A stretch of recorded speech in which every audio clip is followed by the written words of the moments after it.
my fellow book addicts, Megan here, and time for another book review. Today I'm going to be talking about The Titan's Curse by Riordan, and this is book 3 in the Percy Jackson and the Olympians series. So, there are going to be spoilers in this video, so if you don't want spoilers or haven't read this far in the series yet, click away now, because there are going to be spoilers. So we start the book a little differently from the other two books. Instead of starting the book at the beginning of summer at the summer camp or at Percy's school or whatever, we started, a little before winter break. And Percy, Annabeth, and Talia, or is it Thalia?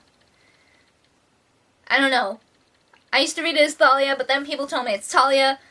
I'm going to probably be switching between the two of them. Okay. Percy's mom's dropping them off at this private school, this military school, because Grover called them, saying it was an emergency. Apparently he found 2 potential half-bloods there. They don't know who the Olympian parent is, but there is a monster at that school who thinks they're half-bloods too, and they might have to fight, so they're going to need all the help they can get. So, Key, Thalia, Percy, and Annabeth. And these 2 half-bloods are a brother and sister pair. An older sister and a little brother. The boy, whose name is Nico, is about 10, and his sister is about 12, and his sister's name is Bianca. So the 4 of them are trying to get these 2 away to safety, but, the monster, who is like the principal, isn't gonna make it that easy for them. There's this huge fight, and poor Annabeth is, dragged off a cliff with this monster, which is a manticore, and she just vanishes. And of course, Nico and Bianca are, scarred for life because of all this. And the only reason that they were able to defeat the manticore at all and, get anywhere near safety is because the hunters of Artemis and the goddess Artemis swoop in to help. Thalia is not a huge fan of the hunters. And she is not a big fan of the hunter's lieutenant, Zoe. And we see this a lot because they're bickering almost all the time. So the hunters are setting up camp while everyone's figuring out how to get these 2 half-bloods to Camp Half-Blood. Artemis actually reveals that there are more options for girl demigods than the guys. Apparently, instead of training to be a hero, a girl can also become a hunter of Artemis. And with this comes, the nice perk of immortality. But they have to swear to basically not hang out with guys anymore. No friendships, no boyfriends, or any of that. Which kind of sucks. And Bianca, she is offered this choice, and she takes it almost instantly. And I didn't like her after she did that. I understand wanting to have your own choice and saying things, but she's gonna have to abandon her brother to do this. Leave him with all these strangers after finding out that he's part god. And they don't have family. So Nico's gonna be on his own because she basically ditched him to be an immortal hunter. I was so pissed at her for making that choice. I understand. She says she's had to basically watch over Nico most of her life. And I understand you might want to take a break from that and not have to be responsible for your younger brother anymore. I can understand that. But there's a difference between taking a break and enjoying your own life and just total abandonment.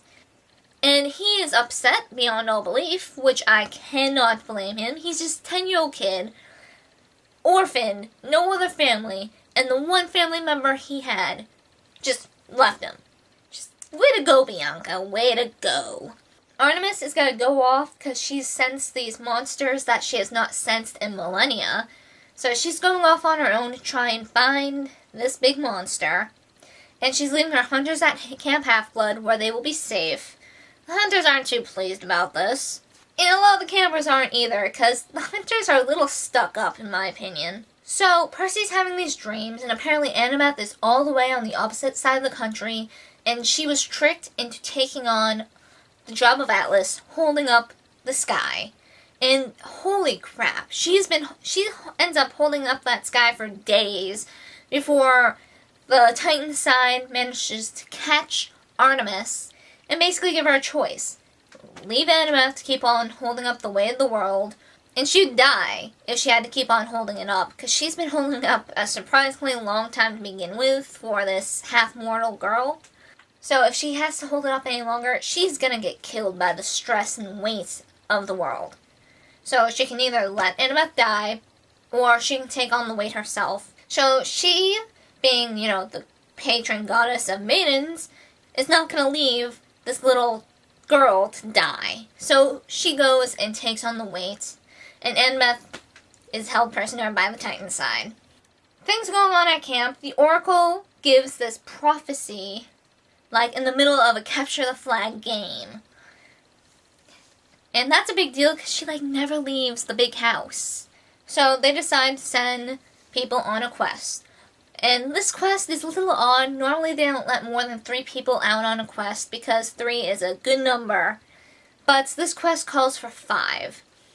And it calls for a mix between hunters and half-bloods. And basically, it's people chosen to go are Grover, Talia, Zoe, Bianca, and then another hunter. But, something happens to that other hunter before they're about to leave, and she can't go, so the quest is already going pretty poorly. So they leave with just the 4 of them. Percy, not liking being left behind, decides to sneak along and go with them, because he feels he should go. He feels guilty about Annabeth being caught, and he wants to save her. So, unfortunately, he does not manage to stay hidden for long, and since the quest called for 5, he's accepted in. Zoe's not too pleased, because she doesn't like guys. But, over time, she grudgingly grows to respect Percy. And I thought that was nice. A little character development there. So they're trying to get to the opposite coast, and all sorts of stuff goes down. Grover, whose life mission is to find the great god Pan, the god of the wild, swears that he manages to catch scent of the god, only to, lose it later on. The quest... Bianca doesn't live that long in this quest. It was mentioned in the prophecy that one was going to die, and then another was going to get killed by their parents' hand. And, that could mean anyone. So, Bianca doesn't manage to live. There's this accident and she dies. And Percy feels horrible because he did promise Nico that when he snuck along to trail after them for the quest, that he would protect Bianca. And, that didn't work out too well. But it takes a while, but they do manage to get up this mountain. Atlas is free, obviously, since he's not the one holding up the world anymore. And he's trying to help Kronos rise. Through a great set of skill and trickery, they managed to get Atlas to hold the world back. Apparently, the only one you can force to carry the burden of the sky is a Titan. Atlas is a Titan, but anyone else has to willingly accept the burden. Hence why Annabeth and Artemis had to be blackmailed and forced. So they managed to get Atlas back in his little prison, but in this process, Zoe is gravely hurt and is dying. And apparently she was the one to be smote down by their own parent. Atlas was her father, and he landed a killing blow. And Artemis, who is extremely close to Zoe, they've been together for thousands of years, does the one thing she can to honor her fallen lieutenant, and she basically turned Zoe into a new constellation, the Huntress. I like it because it showed that not all the gods were exactly cold and uncaring, or at least not all the time. So that was extremely refreshing to see. Now, Thalia, she is almost 16, and the whole prophecy about the next child of the big 3 who turns 16, she manages to get around that curve. She manages to get around that. She ends up swearing the oath to Artemis to become a hunter. So she will never really turn 16 because she'll be frozen at her current age of barely 16. So now, chances are very good the prophecy is going to be about Percy. But, new twist. Nico does not handle losing his sister well. He is furious at Percy because he didn't fulfill his promise to protect his sister. And in this rage, it is revealed that he is the son of Hades.